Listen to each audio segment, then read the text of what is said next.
কলকাতার আরজি কর হাসপাতালের জঘন্য অপরাধের সঙ্গে জড়িত একটি নতুন প্রকাশ্যে আসা তথ্য সবাইকে নাড়িয়ে দিয়েছে। কেউ ভাবতেও পারবে না যে কেউ এতটা নির্মম হতে পারে, কিন্তু তার মৃত্যুর পরও নরপিশাচ এমন জঘন্য কাজ করেছে যা শুনে হয়তো আপনার চোখে জল নাও আসতে পারে, তবে মন ভেঙে যাবে। এরই মধ্যে হাসপাতালের প্রিন্সিপাল সন্দীপ ঘোষের শালীর ওপর কর্মকর্তাদের সন্দেহ হয় এবং 6 ঘন্টা জেরা করার পর যে সত্য সামনে আসে তা সবার হুঁশ উড়িয়ে দেয়। যখন কর্মকর্তারা সন্দীপ ঘোষের ল্যাপটপ পরীক্ষা করেন, তখন এমন কিছু দেখতে পান যে সবাই চোখ বন্ধ করে ফেলে।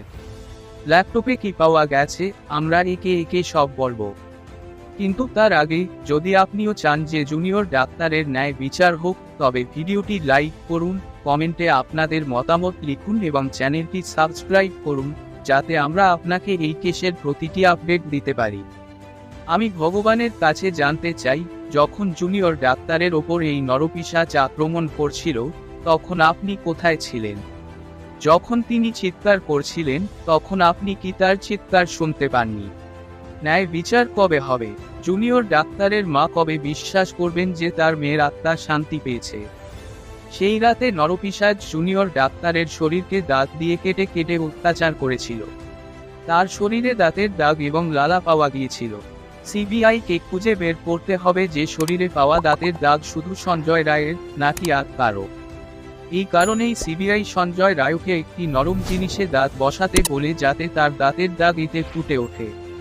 সঞ্জয় রায়কে বারবার নরম জিনিসে দাঁত বসাতে বলা হয় যাতে তার দাঁতের বিভিন্ন আকারের পরীক্ষা করা যায় এবং সেগুলো জুনিয়র ডাক্তারের শরীরে পাওয়া দাগগুলোর সঙ্গে মেলানো যায়।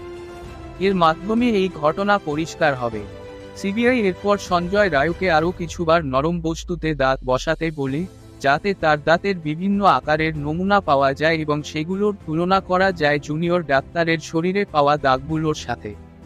এর মাধ্যমে স্পষ্টভাবে জানা যাবে যে ওই নির্মম অত্যাচার কেবল সঞ্জয় রায়েরই কাজ ছিল নাকি আরও কেউ এর সঙ্গে জড়িত ছিল। অন্যদিকে সঞ্জয় রায় এতটাই চতুর যে তার চালাকি দেখে সিবিআইও অবাক হয়ে যায়। সিবিআই তার উপর নার্কো টেস্ট করার সিদ্ধান্ত নিয়েছিল যাতে সত্যিটা বেরিয়ে আসে। তবে সঞ্জয় রায় সরাসরি নার্কো টেস্ট করাতে অস্বীকার করে।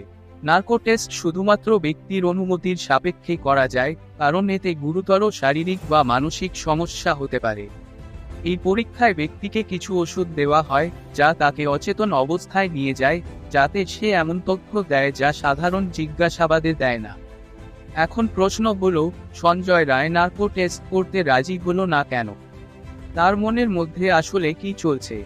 এবার আসুন আমরা সেই 3টি নতুন তথ্যের কথা বলি যা সিবিআইকে চমকে দিয়েছে।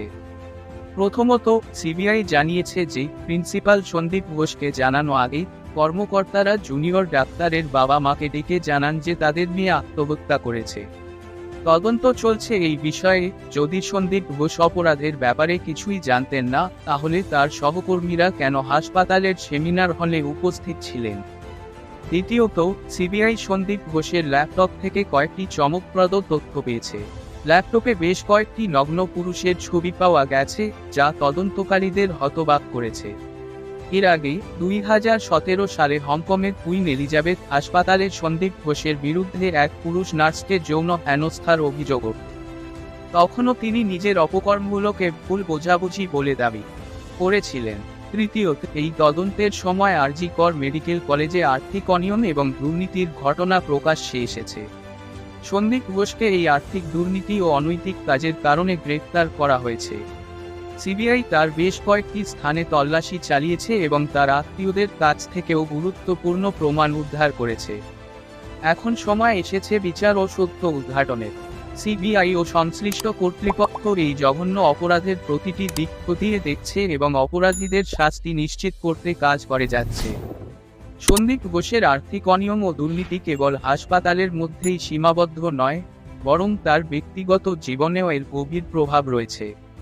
সিবিআই এর তদন্তে উঠে এসেছে যে সন্দীপ ঘোষ এবং তার পরিবারের নামে কলকাতার এবং রাজ্যের অন্যান্য এলাকায় একাধিক সম্পত্তি রয়েছে। তার শালীর বাড়ি থেকে বেশ কিছু গুরুত্বপূর্ণ নথি এবং উত্তরপত্র উদ্ধার করা হয়েছে যা তার আর্থিক দুর্নীতির প্রমাণ বহন করে।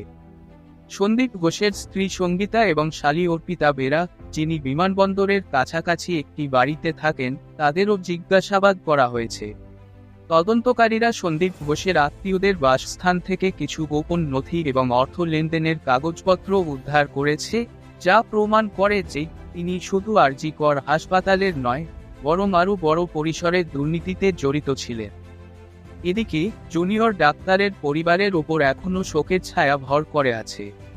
তার স্বপ্ন ছিল স্বর্ণপদক জয় করার, আর তার দর্জি বাবা মেয়ের উচ্চশিক্ষার জন্য দিনরাত পরিশ্রম করতেন। জুনিয়র ডাক্তার তার পরিবারের কষ্টের মূল্য পরিশোধ করতে চেয়েছিলেন, কিন্তু সেই সুযোগ তার আর হলো না। তার জীবন অকালে ঝরে গেল এক নরপিশাচের হাত ধরে, যে তাকে নির্মমভাবে নির্যাতন করেছিল। জুনিয়র ডাক্তারের বাবা বলছেন, আমরা একটি গরিব পরিবার থেকে এসেছি। আমরা তাকে অনেক কষ্টে বড় করেছি, আর সে অনেক পরিশ্রম করে ডাক্তার হয়েছে। কিন্তু এক রাতের মধ্যে সবকিছু ধ্বংস হয়ে গেল। তাদের মেয়ে প্রতি বছর দুর্গাপূজা আয়োজন করত, আর এই বছরও তারা দুর্গাপূজার অপেক্ষায় ছিলেন। কিন্তু সেই আশায় জল ঢেলে দিয়েছে এক নির্মম সত্য। তাহলে এই ধরনের জঘন্য অপরাধগুলো কিভাবে বন্ধ হবে? কিভাবে আমাদের সমাজে নারীদের সুরক্ষা নিশ্চিত করা যাবে? এর উত্তর সহজ নয়, কিন্তু আমরা সবাইকে একসঙ্গে দাঁড়াতে হবে। সমাজকে এর বিরুদ্ধে রুখে দাঁড়াতে হবে, যাতে আর কোনো মেয়ে তার স্বপ্ন পূরণের আগেই হারিয়ে না যায়। আপনার মতামত আমাদের কমেন্টে জানান, এবং ভিডিওটি বেশি বেশি মানুষের কাছে পৌঁছে দিন। লাইক করুন, শেয়ার করুন এবং চ্যানেলটি সাবস্ক্রাইব করুন, যেন আমরা আপনাকে এই মামলার প্রতিটি আপডেট জানাতে পারি। আমরা আবার ফিরব একটি নতুন ভিডিও নিয়ে। ততক্ষণ আমাদের সঙ্গে থাকার জন্য ধন্যবাদ।